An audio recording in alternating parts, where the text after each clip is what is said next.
When it comes to interacting with people, especially when it comes to money, emotions can run high. And as they say, everything in life is a negotiation. So help you move through that process. Today we have Fotini Iconomopoulos, author of Say Less, Get More, Unconventional Negotiation Techniques to Get What You Want. So negotiations happen every day in our lives. Whether we're dealing with a major business opportunity or landing a new client or even trying to change lanes on the 401, everything in life is a negotiation. And even though we're trying to accomplish something, at the end of the day, you know what? We're still humans. So how do we negotiate and work to get an outcome that is win-win while keeping and building a relationship with the other party? That's sort of the secret. But I hear all the time as I talk to, advisors and business owners, do all negotiations have to be tough? Does it always have to be a win-lose? And I don't think it does. So to help us answer some of these questions, today's guest is all about bringing humanity into negotiating. And it reminds us that negotiations don't have to fit into, a one-size-fits-all. So for over a decade, after working in over 107, we're going to get into this, by the way, 170 industries, Fotini Iconomopoulos has been the person that companies like Ford, Microsoft, MIT, Nestle, Purina, Rolls-Royce, and Walmart even call on to help them through their high-stakes negotiations and also help with their executives to upgrade their negotiation, communication, and persuasion skills. HarperCollins actually noticed her and saw her on all media and talking about this particular topic. And she was on outlets like Forbes, CBC, Harvard Business Review, and asked her to write a book, which she did. So now she's got the best-selling book, Say Less, Get More, Unconventional Negotiation Techniques to Get What You Want. I'm excited about this. In addition to some of the MBA negotiations that she teaches in Toronto, she offers her experience to nonprofit initiatives as well. She was recognized for numerous awards, including the RBC Women Entrepreneur Awards and the Top 40 Under 40 Award. Welcome to the show. Thank you so much for having me. Very excited about this conversation. So you've had quite the little run here and worked at, again, 170 industries. So I'm most interested to start with, how did you get here? I tell people it was acciperpidental. So I like that word. I'm going to use that. I come from a small family business background and went running, screaming away from it. And I decided I needed to join the corporate world. So my first job out of my MBA was, I was working for L'Oreal, and they threw me off the deep end. And they had me negotiating with Walmart on a daily basis. And so I didn't realize I was negotiating per se. I just thought I was going and presenting our latest launches. I was developing relationships with the buyers and so on, and it was going really well. And then I left there and joined another company briefly who had hired this negotiation training company to come in and teach us to be more effective negotiators. And at the end of that 4-day training, they went, "You should really be doing what we do." And I was like, "Sure, someday when I have more experience." I was still in my 20s.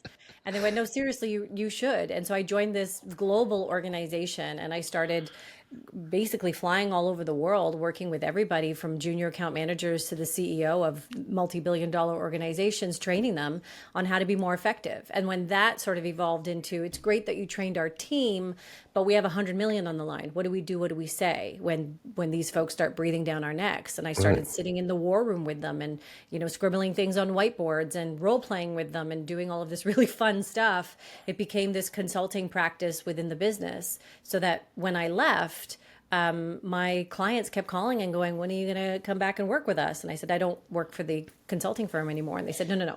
We didn't hire them. We hired you. We want to keep working with you." And I thought, well, this is just temporary until I have to get a real job. And that was over 10 years ago. And it's evolved into the teaching and the book writing and all of these other really cool things ever since.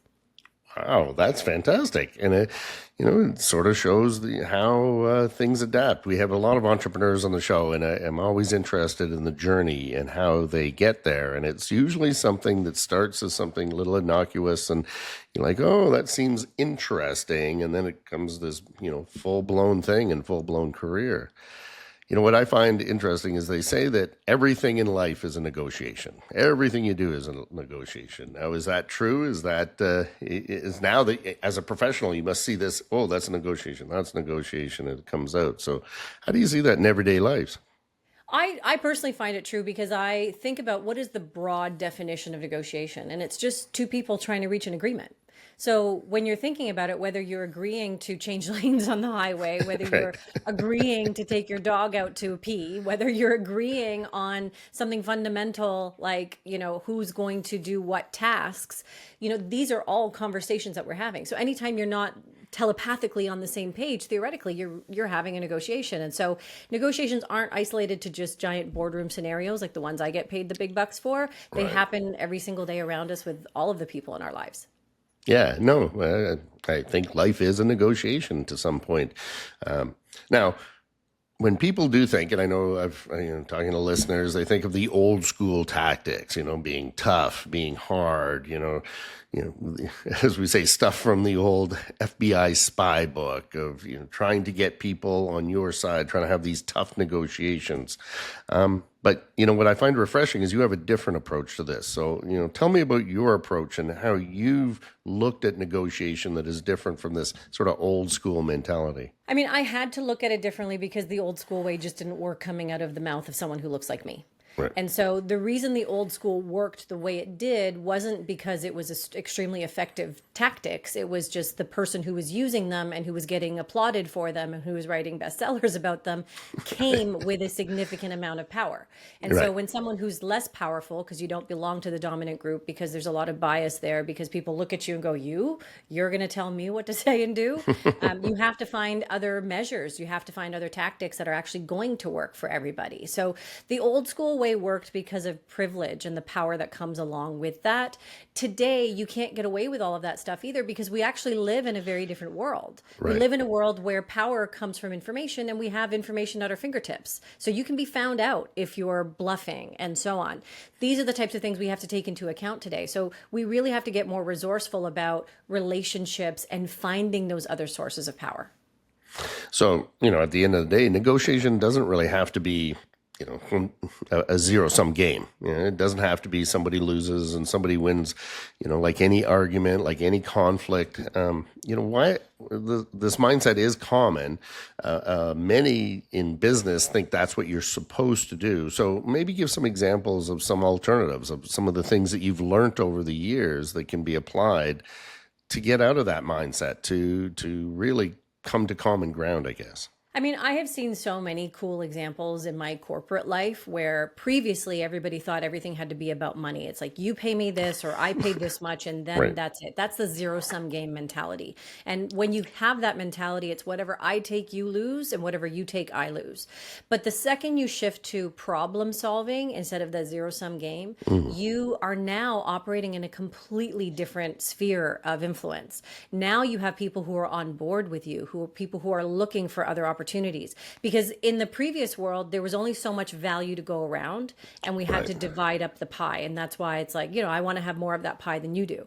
But in today's universe, we can actually find so many new solutions where we can grow the pie, where we can find things outside of the pie, where we throw the pie out the window because there's so many other things that we can find that are going to be appetizing to everybody involved, especially when we have so many tools at our disposal to be able to do that. So when I think about some of the scenarios that I play in on a regular basis, like I do a lot of retail and supplier negotiations where the suppliers will call me in and say, big giant retailers breathing down my neck, what do we do? They're asking for all this money.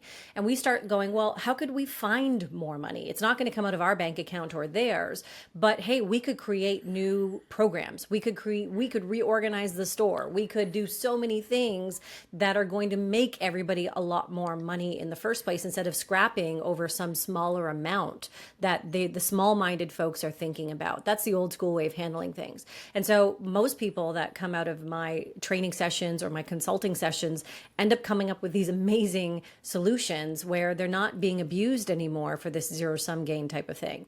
They're actually going, hey, we found a way to create another stream of revenues with these folks. We found a way to completely remove some of the obstacles that were keeping us from making more money. And that's what we're going for, is to maximize every opportunity, not to limit ourselves to this zero sum game.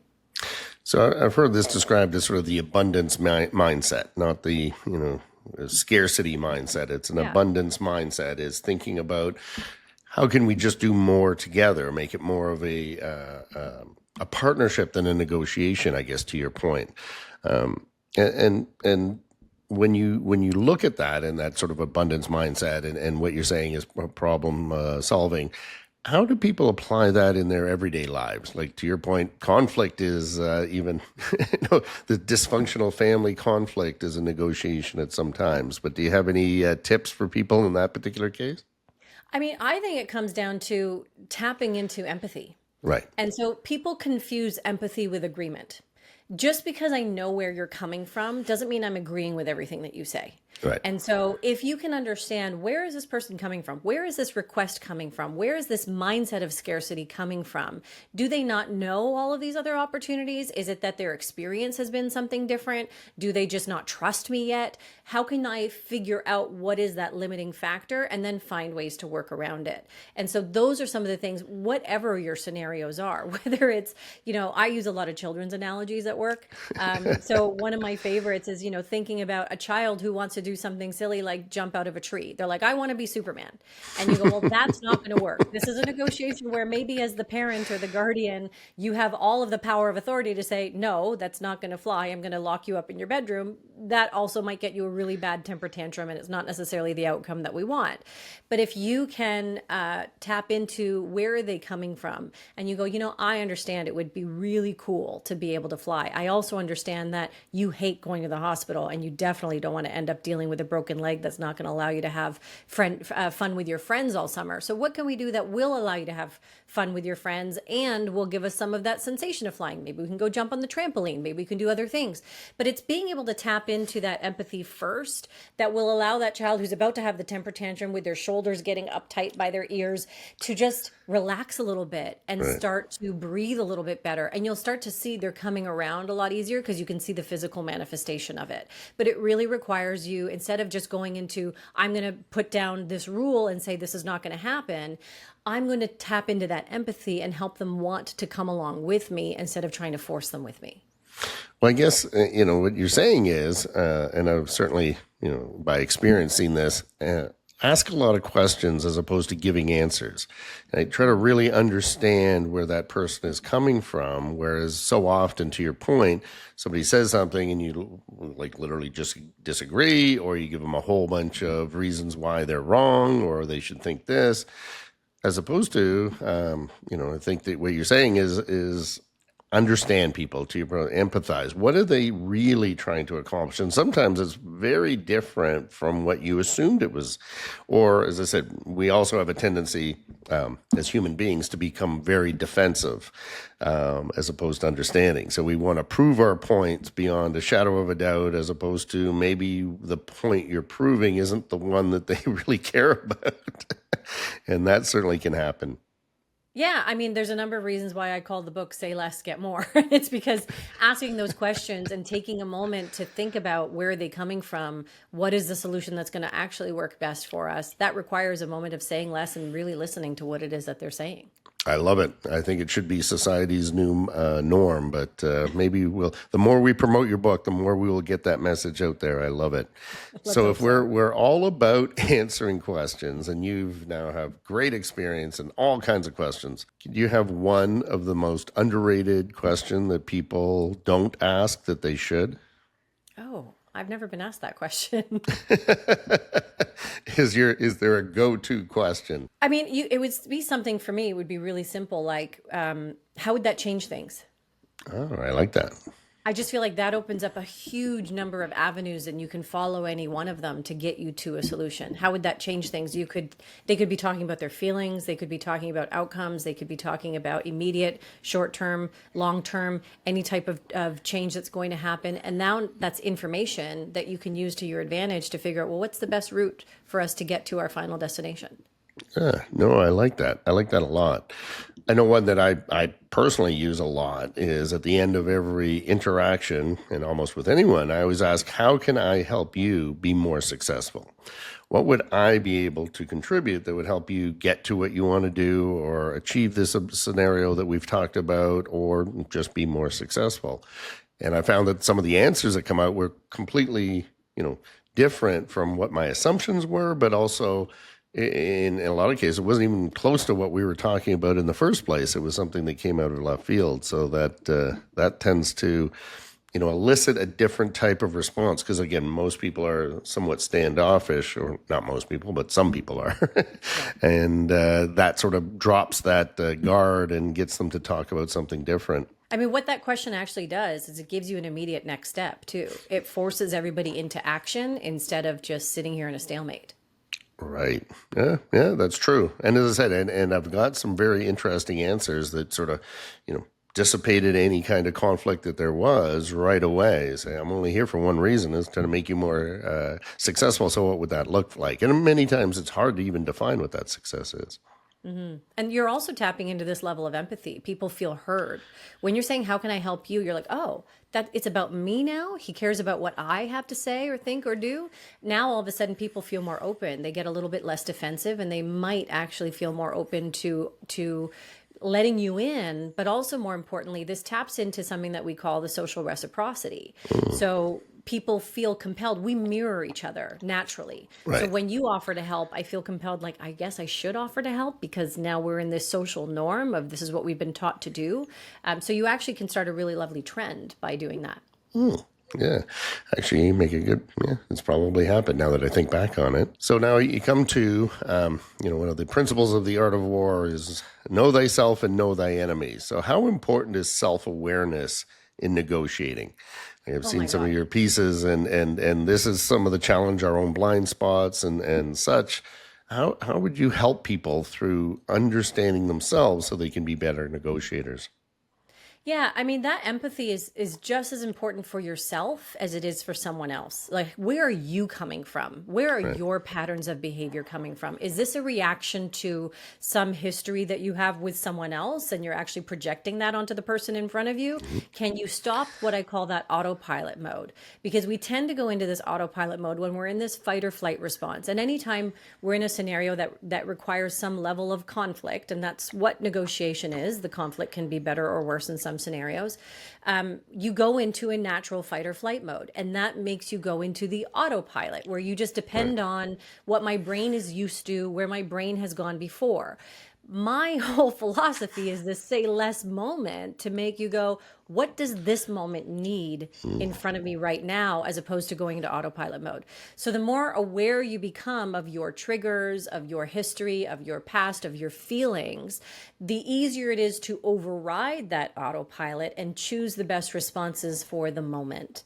In fact, I have on my website, your listeners can go in and check it out at fotiniicon.com/quiz. I created a quiz for my clients to help them identify their natural autopilot mode as well. And there's some pros. Here's the things that'll help you because this is what you naturally, instinctively do.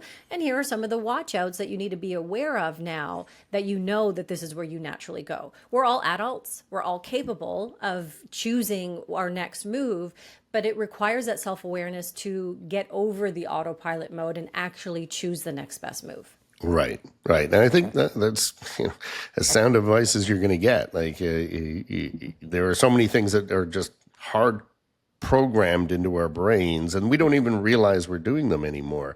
And some of those are good habits, and to your point, some of those are not good habits. But identifying them and to your point, saying less at those pivotal moments so that you can get more out of that negotiation, I think makes all the sense in the world. Now, a lot of my audience is in the wealth management business, right? And they're dealing with clients every single day. Um, and, part of that engagement process, I would imagine, is a negotiation. Is, how much can they put away? How much do they want to put away? How much do they care about, their future? Is there any pieces of advice that you could give to help that client engagement, be smoother or be more productive for the time that they're together? I'd say the number one thing, folks in your world, especially who are managing relationships that are attached to such heavy outcomes for folks, because there's a lot of emotion attached to money. I would say it's build trust. If you try to rush into, here's the plan for you, or here's what I would recommend, but they don't fully trust you, they're not fully on board with you, they don't Right. know what to make of this relationship with you. If they're having any doubt whatsoever, it's going to come up in spades because that money is going to be a massive trigger for self-doubt, for doubt from you, and so on. So I know the temptation is, look, I'm buttoned up. I know my job really well. I've been doing this forever. And I know the best move for you is super obvious, X, Y, and Z.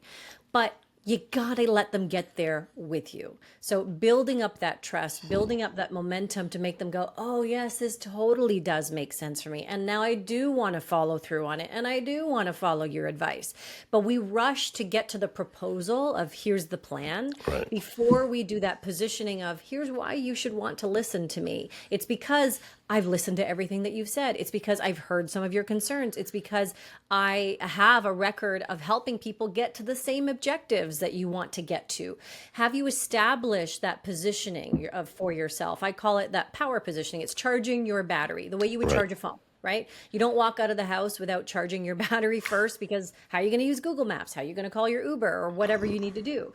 You need to charge your battery first before you put that proposal on the table. Otherwise, it's going to be a tough battle to get them to come on board with whatever you're putting out there.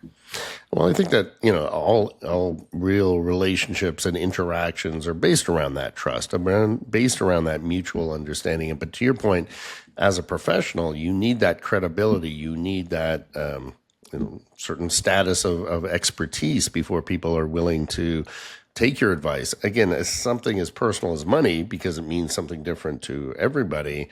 I think that's very good advice to start there. And that, and to your point, in the first couple meetings, say less, get more. In other words, understand exactly who that client is and what they want, as opposed to, I know that a lot of our industry love to talk.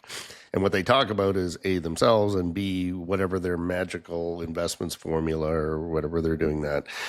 But, that's only part of the plan, right? Or the real plan should be understand what does that client want to accomplish. Well, and I think you touched on something super important because you are in a very quantitative world. And we assume that negotiations can be done on things like spreadsheets, like the numbers make sense. So of course, you'd want to go along with this. But unfortunately, the way people think and the way that they make decisions has far more to do with their emotions than it does to do with their logic. And we're surrounded by examples of that all the time. I mean, look at a child who doesn't want to put their socks on, and it's not logical at all. Your feet are going to be cold, but yet they're going to have a temper tantrum about it. That just goes to show you at its most raw, the brain wants to do something completely attached to emotion and nothing logical about it.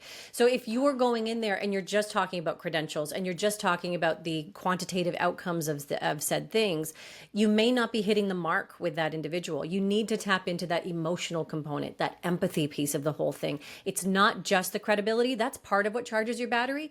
But the other part of what charges it is being able to make them want to engage by them Right. going, this person heard me. This person is listening to me. This is the person that deserves my attention and whose ideas I'm going to go along with a lot easier. Yeah. No, it makes perfect sense. Now, I found out that you teach at York University, and I was going to say, what is the first thing that you teach your students? What is the first thing when you, first class, what is it that you would teach them? So it's been a while since I've had the opportunity to teach one of those 12-week courses, and I do miss it dearly. But the first thing we actually do in week number 1 is we go over the syllabus and we go, this is a contract between the two of us. I'm laying out all the terms, and you are a free agent to work with these terms. And the second you stray from it, like, your future is in your hands. So for example, one of the things in the syllabus is if you hand in things late, you're dropping a full letter grade. Or you have 15 participation marks, and when you don't show up to class, you have them in the palm of your hand. They're yours to lose. Right. Rather than you have to earn them, they are yours to lose, because there's an element of people are more motivated by what they stand to lose versus what they stand to gain. So if I Yes. present it in class number 1 as, here's your route to getting 100% in this class. I've given you all the tools. You have 100% now. If you hand in stuff on time, if you participate appropriately, if you write your journals, if you hand in all of the assignments, and if you show up, you're going to get 100% in this class. It's yours to lose.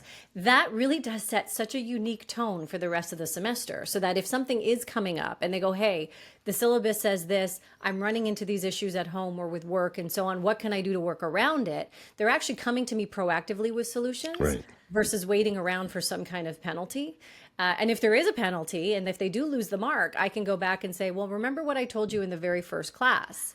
It was yours to lose and you operated by those standards. So what is it that you expect me to do exactly? Now all of a sudden they're backing off because they went, oh yeah, Oh, she yeah. did lay that foundation. We have this mutual agreement in class number 1. I finished with that question of, is there anything in the syllabus that I've missed? Is there anything in this that's unreasonable to you that you think I should be aware of? So we now have a mutual agreement going into the semester in class number 1. I love that. That's really good framing of start at 100%. Now it's yours to lose. And where that might come in really handy is when you have staff, when you have your team, your employees. You have 100% bonus.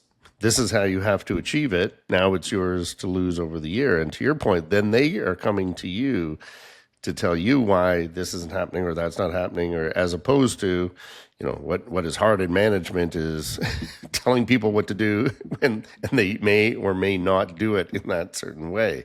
Yeah. But by starting with that framing, which I think is excellent, it starts with, yes, you're going to be completely successful. But now, if you don't do these things, or if you do them a different way, or you don't get these results, this is what's going to happen. And as I said, people don't get given bonuses. Usually they should earn them or not earn them. So I can see that in the same sort of framing that you did, which I think is good. And I think that, the entrepreneurs can think about that as well, is that's a great framing. It's really about transparency and that cooperative kind of nature to go, is there something in here that I need to adjust? Because you may have some blind spots and you're human. That's completely natural. So you now are inviting the opportunity to say, let's build this together. Even though I've done 99% of the building, there might be an opportunity here to sway me. I'm displaying that I'm open to it. I'm demonstrating some empathy, and that actually makes people want to get on board. And the same can be true for clients. If Right. you are saying to a client, hey, if your goal is to retire by 55, here are the things that are in place in order to help you get there. The moment we stray from that, the moment you decide I want to take money out to buy an expensive car or do this or do whatever, well, that's going to affect your goal of 55. So what do we need to do in order to both of us be on track to hit this goal together? It's being able to just, again, be transparent, Right. make them feel like they're part of the process versus having it imposed on them all the time. Also gives them more, I would imagine, control, right? Do you think that you control all the variables? And if you control all the variables, then it's up to you to manage them. I think where frustration comes is you hold people accountable to things that may or may not be in their own control, and that can be somewhat challenging. But I think in your framing, that would be one of the questions would be, do you think you have control of the variables here? And as a student, you certainly do. These are the things that are expected. Do them, don't do them. That's up to you. No, that's actually, I think you can get a lot out of that. Now, is there a story in your experience that would really illustrate where this type of negotiation has been really effective? Like, is there something that the audience can take and say, oh yeah, I'll remember when she told me that story, and it worked. I'm sure there's a million of them. My brain is racing through, like, is it a classroom story? Is it a consulting story? Is it in an audience story? I definitely have lots of classroom stories with my students. I'm trying to think of what would be most applicable to your universe. Like, I mean, even at the end of the semester, at a midpoint in the semester, I had a student who wasn't doing super well in the class. And my job as a teacher, at least I believe it's my job, I'm not sure if every professor would feel this way, is to make the students successful, because it's a waste of my time if they're not successful, as well as a waste of their time and money if they're not successful. For me, my reputation is based on people getting success out of the stuff that I teach. So I had a student who wasn't doing so well at the midterm, so I pulled him aside and I said, hey, here's what I told you was required at the beginning of the semester. Here's where you're tracking today. You've lost some traction. And if you stay on this path, you're going to end up losing a lot more traction. And I don't want to see you do that. But you're the one who's in charge of your own destiny. I've Right. given you the path forward. If you choose to follow that path, great. If you don't, that's fine too. But I want to make sure I'm doing my job to guide you to the place that's going to get you the greatest success. And so I don't want this to be a shock to your system at the end of the semester. And at the end of the semester, we actually have, in my class, I have them do a reflection paper. So they actually have to be taking journals throughout the 12 weeks to see where did they start and where did they finish.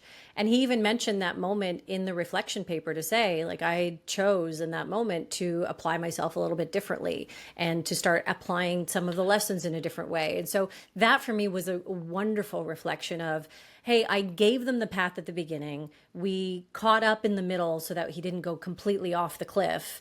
And he redeemed himself. He didn't end up a C student. He didn't end up an A student, but he ended up in the middle because he caught himself before things went too badly. And I feel like the same is true in every negotiation that I do in the boardrooms, like in those corporate Yep. worlds. One of the things that's often missed in all negotiations is you think it's over when you shake hands. You're like, Right. okay, even at the beginning of that semester, at the end of the first class, we've all shaken hands. We know this is the syllabus. We're all in agreement. And at the end of a big giant Walmart negotiation or an Air Canada negotiation, we've all shaken hands. We're like, great, the world's going to be solved because we sat down in a boardroom for hours and hours and hours. But then I'll check in with clients and go, how are things going on that 1 year agreement that you agreed to? And they're like, oh, not great. Well, what are you doing about it? Right. Did you decide, at the end of that proposal meeting before you shook hands, who is going to do what and when and where and how? Did you figure out what does that delivery actually look like? So I could spot when things were going wrong in the delivery for my student. I can Right. spot when things are going wrong in the delivery for my clients.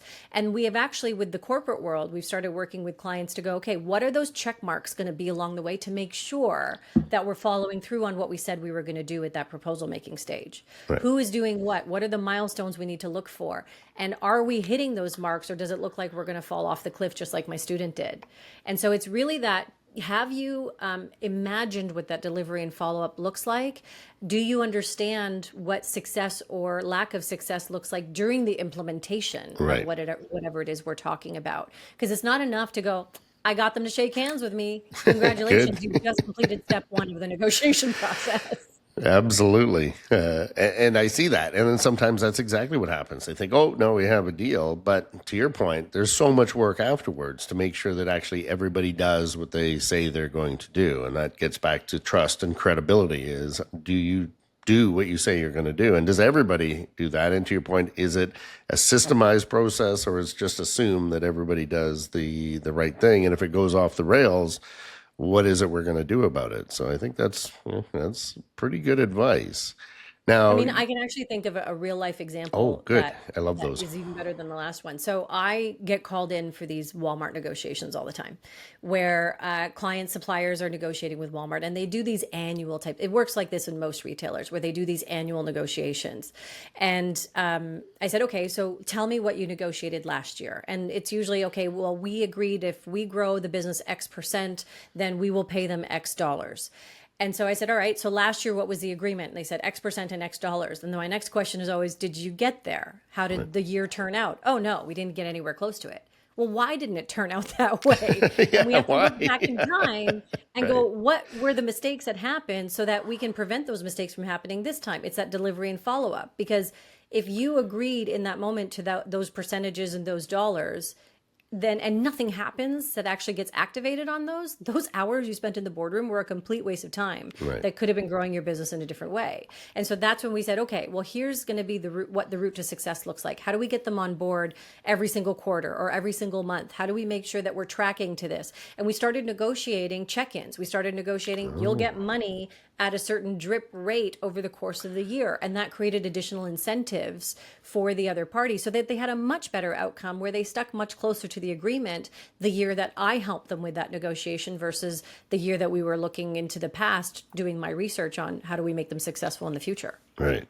No, absolutely. There's a technique that I've seen and works really well. We call it discovery letters. After every interaction, you send back in writing, this is what you agreed to, this is what I agreed to, this is how long it's going to take, and here is going to be your contact to make sure it gets done. And starting to put that as a process, like as a matter of process, all of a sudden errors rates went down, satisfaction went up, because you're really clarifying those expectations and then meeting those expectations, which I think more or less is what you're saying in those follow-ups as part of that negotiation.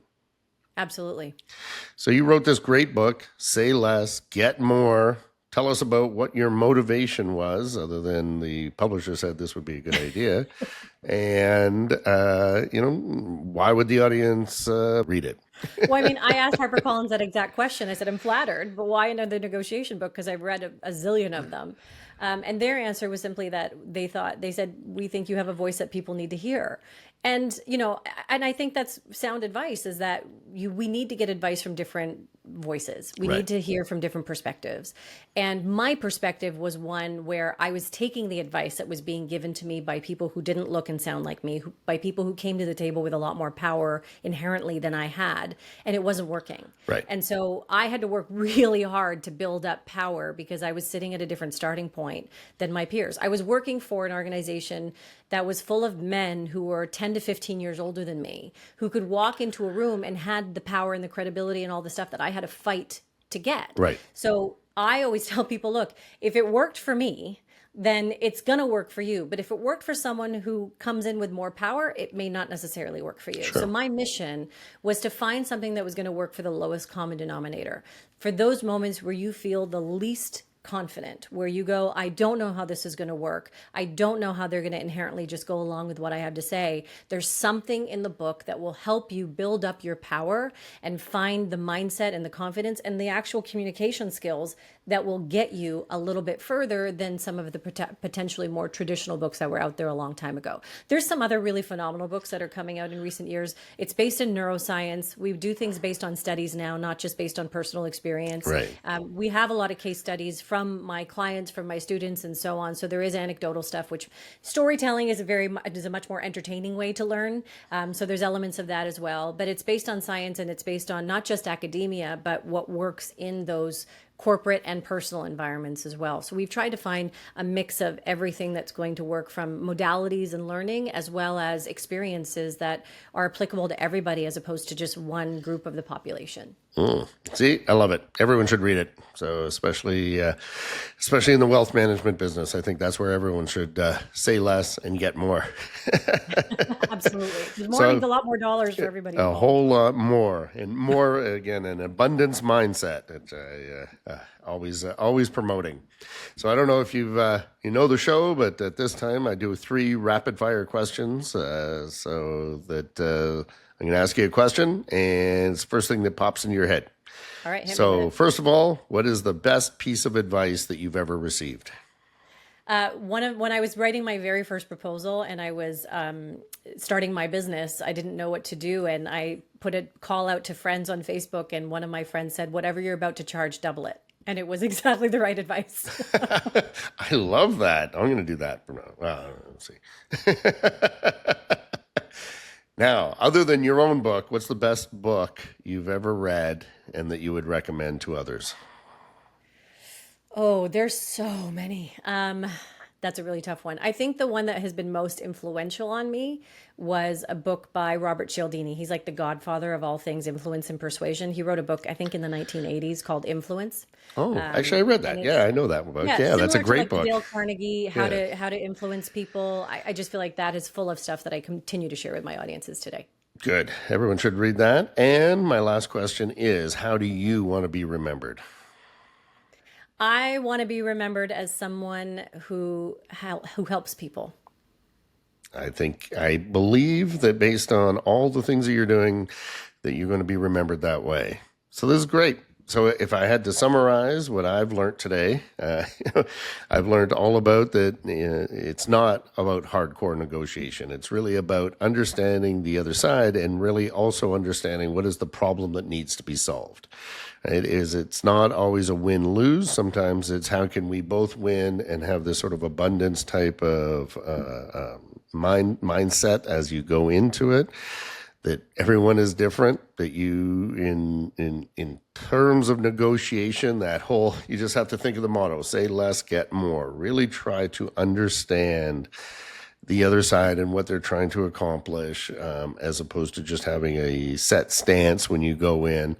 I think that's really good advice. And also, from a point of view of, it's not just about shaking hands. It's all about also what needs to happen, who needs to do it, what is that follow up, and that whole credibility.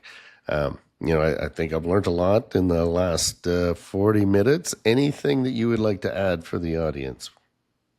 I mean, for me, it really is just making sure people understand that moment of say less. When you're freaking out, when you don't know what to say, when you don't know what to do, when you're having any doubt of any kind, that is your moment to just take a calming breath, to say less, and your natural instincts will not be clouded by that fight or flight. You're going to make much better decisions when you just take a moment to say less.